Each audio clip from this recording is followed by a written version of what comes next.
ShredMentor challenge of the day number 158. Here's how it goes.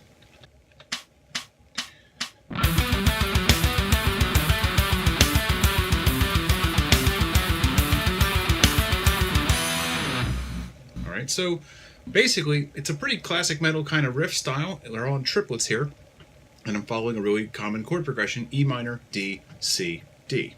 Okay, but in this case, the sequence itself is kind of what makes this a little bit more difficult, especially as you come back up from C up to E.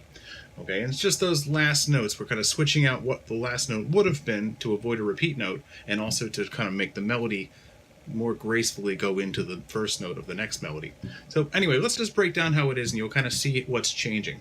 Okay, so the basic sequence, first of all, is basically, I'm going to just use scale tones as usual. 1, 5, 3, 4, 3, 2. Okay, so that's E, B, G, A, G, F sharp. Right? The very first thing I would suggest you do to kind of just get the feeling of this down is just really kind of get the motor memory used to this. Just get your hand used to doing this movement pattern.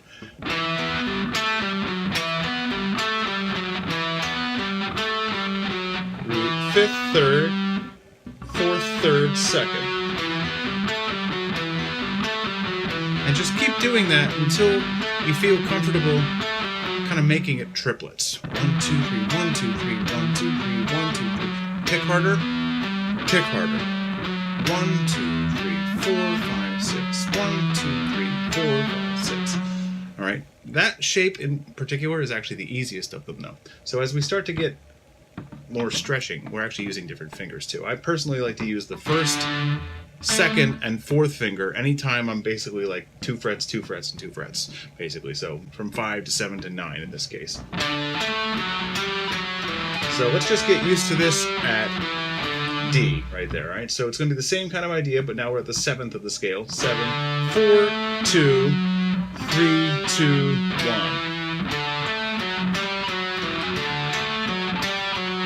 Same thing, just get used to this shape.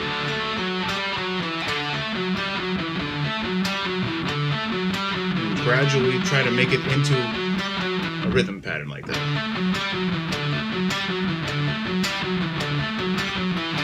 Okay, and I'm doing triplets, by the way, at 140 in the full speed version of this. Slow it down as much as you need to. As long as you can do it steadily, with steady rhythm and actual accenting on the 1st and 4th note of 6. All right, the same kind of thing that we're doing there is what we're going to do at C, except now the first finger kind of has to keep moving around, whereas at the last shape we just did, we just went back and forth between the 5th and 4th string at the 5th fret. Now we have a different fret we have to aim for, so it's going to be almost the same thing what we just did, except for that one note. Because if you go up and hit that, we're actually going outside of the key in that case.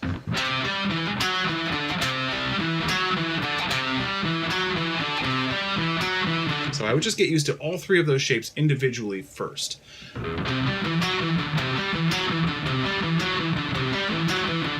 Because each one has its own specific movements that are required in order to play it. Now we start to get into the little variation that we're going to do as we go back up.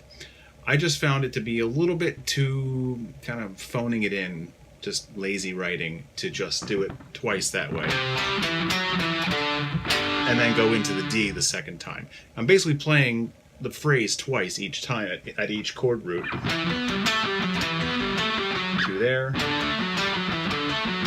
2 there.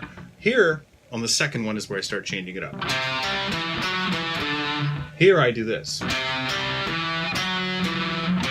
I skip right over that middle note because that's actually the next note I'm going to hit. So this is a little more of a writing challenge today. It's already written for you, but I wanted to kind of point out that's the kind of thing that you might want to do when you're writing so that it's not so kind of cut and paste sounding when you write, and the melody itself flows a lot more interestingly.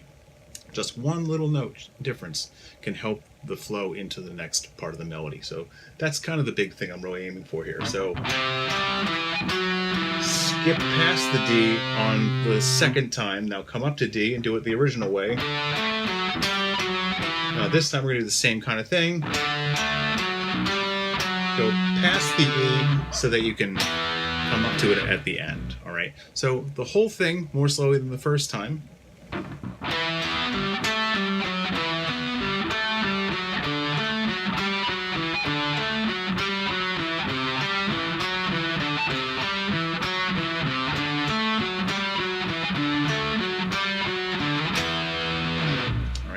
you give it a try. I'll see you again tomorrow.